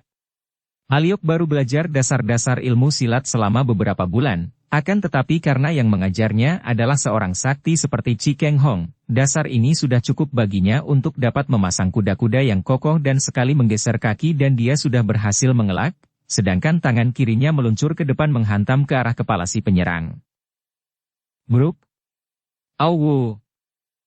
Orang itu terkena pukulan kepalanya, terguling dan setengah pingsan karena matanya berkunang kepala berdenyut-denyut, sedangkan yang berteriak kesakitan adalah Aliok sendiri karena tangannya terasa sakit bukan main ketika kepalan tangannya bertemu dengan batok kepala yang keras. Ia menyeringai dan mengelus-elus tangan kirinya. Orang setengah tua berpakaian mewah yang memimpin 5 orang itu menjadi marah. Dia menggerakkan tangannya menampar ke arah Aliok yang kebetulan berada di dekatnya. Aliok kembali berusaha mengelak, akan tetapi tangan itu seperti mengikuti dan cepat mengenai dadanya. Plak! Tubuh Aliok terlempar dan bergulingan. Ia meloncat bangun, terhuyung dan terengah-engah. Napasnya sesak dan dadanya nyeri bukan main. Kedua matanya menjadi merah saking marahnya. Kau! Berani kau memukul Aliok, jago muda dari Chinling San murid Chia Tai Hiap? Pemuda dusun ini maklum bahwa orang berpakaian mewah itu lihai, maka dengan kemarahan meluap dia lalu menerjang maju menyerang, bukan menggunakan pukulan atau tendangan, melainkan menyeruduk dengan kepalanya seperti seekor kerbau gila mengamuk, menyeruduk ke arah perut laki-laki setengah tua berpakaian mewah itu. Laki-laki itu yang bukan lain adalah Mo Kiam Xiao Ong, raja muda, semua bajak sepanjang sungai Venho, tersenyum mengejek. Menghadapi seorang muda dusun tolol seperti ini, dia mana sudi mengelak? Melihat serudukan itu, dia sama sekali tidak menangkis atau mengelak, malah memasang perutnya yang agak gendut menerima serudukan kepala pemuda itu. Duh! Tubuh Mo Kiam Xiao Ong sama sekali tidak bergoyang terkena serudukan yang keras itu, sebaliknya, tubuh Aliok terlempar ke belakang sampai beberapa meter. Pemuda itu berputar-putar seperti menari-nari di atas kedua kakinya yang terhuyung, kedua tangannya memegangi kepalanya yang seperti pecah rasanya, kedua matanya menjuling dan dunia menjadi gelap penuh bintang-bintang gemerlapan sebelum dia roboh dan tidak tahu apa-apa lagi, pingsan. Akan tetapi tidak lama Aliok pingsan. Tubuhnya yang sudah biasa bekerja berat setiap hari, mencangkul di bawah terik panas matahari, membuat tubuhnya kuat dan daya tahannya besar. Ketika dia membuka mata dan mengeluh, ternyata kedua tangannya sudah terikat, demikian pula kedua kakinya. Ia miringkan tubuh memandang dan melihat betapa laki-laki berpakaian mewah yang lihai sekali tadi kini sedang memegangi sampul surat yang tadi berada di saku bajunya, tersenyum-senyum dan mengangguk-angguk. Aha, Xian Li tentu akan girang sekali melihat surat ini. Mo Kiam Xiao Ong berkata. Seret dia, kita bawa menghadap Xian Li. Seorang penjahat menyambar kuncir rambut Aliok dan menyeretnya. Aliok berteriak-teriak, memaki-maki, bukan hanya rasa nyeri karena rambutnya ditarik, akan tetapi melihat suratnya dirampas dan bahkan uang bekalnya dipakai main-main di tangan seorang penjahat. Perampok rendah. Keparat hina. Hayo kembalikan surat itu, kembalikan uangku, dan lepaskan aku. Kalau tidak, kalian tentu akan dibasmi semua oleh Chia Tai Hiap. Kembalikan surat dan uangku, kalian maling-maling busuk, perampok, bajak. Akan tetapi mereka tidak mempedulikannya, dan sebuah hantaman pada belakang telinganya membuat Aliok roboh pingsan lagi. Dia tidak tahu betapa tubuhnya disampirkan ke atas punggung kuda, kemudian dibawa pergi cepat oleh 6 orang yang menunggang kuda-kuda besar. Kebencian membuat manusia menjadi seperti gila, karena kebencian itu sendiri sebelum merugikan orang lain telah menjadi racun di hati sendiri. Kebencian Cui Im terhadap 4 orang muda, Keng Hong, Biao Eng, Chong San dan Yan Chu, membuat wanita ini setiap detik merasa tersiksa hatinya. Belum akan reda dendam dan bencinya kalau dia belum berhasil mencelakakan musuh-musuhnya itu. Dan selama ini Cui Im tidak pernah diam. Di samping memperhebat ilmunya di bawah pimpinan Gobi Tai Hou yang tinggal di Sun Kebun yang diperlakukan seperti seorang Tai Hou, permaisuri, benar-benar, Atau lebih tepat seperti Ibu Suri, Cui Im juga tidak pernah berhenti untuk melakukan pengintaian terhadap 4 orang musuhnya dan mempelajari keadaan mereka. Dapat dibayangkan betapa menghebat iri hati, dendam dan bencinya ketika ia mendengar bahwa 2 pasang suami istri itu hidup penuh kebahagiaan, bahkan kini menanti lahirnya seorang anak masing-masing. Dia maklum bahwa untuk turun tangan secara kasar, menggunakan kekerasan, amat berbahaya. Selain 2 pasang suami istri itu, terutama sekali Kang Hong dan Biao Eng yang tinggal di Chinlingshan, memiliki kepandaian tinggi, juga kini pemerintah sedang bersikap keras dan akan membasmi setiap gerombolan penjahat yang berani mengacau. Kalau dia membawa anak buah bajak menyerbu ke Chinlingshan, ia khawatir gagal menghadapi kelihayan Kang Hong dan Biao Eng, biarpun dia dibantu oleh Go Bi Tai Ho yang akhir-akhir ini saking tuanya menjadi malas meninggalkan kamarnya yang indah dan lengkap. Menyerbu ke Lengkok lebih banyak harapan karena dia dapat mengatasi kepandaian Chong San dan Yan Chu, akan tetapi hal itu berarti dia mendatangkan kekacauan di kota itu dan kalau sampai pemerintah turun tangan memusuhinya, dia bisa celaka. Pemerintah Cheng memiliki banyak sekali orang pandai. Apalagi dia sendiri kini mondok di tempat tinggal Choa Taijin, seorang kepala daerah, berarti seorang pegawai negeri pula. Tentu Mo Kiam Xiaowong sebagai mantu kepala daerah tidak berani mengerahkan anak buahnya membantu, hal itu selain berbahaya, juga akan menyeret dan membahayakan kedudukan mertuanya. Karena inilah maka Cui Im yang dimabuk dendam kebencian itu melakukan siasat dengan penuh kesabaran. Dia menyuruh Mo Kiam Xiaowong yang sudah menjadi pembantunya yang setia untuk mengirim orang-orang menyelidiki keadaan 4 orang musuhnya itu, mengintai dan mengawasi setiap gerak-gerik mereka. Bersambung ke bab 30.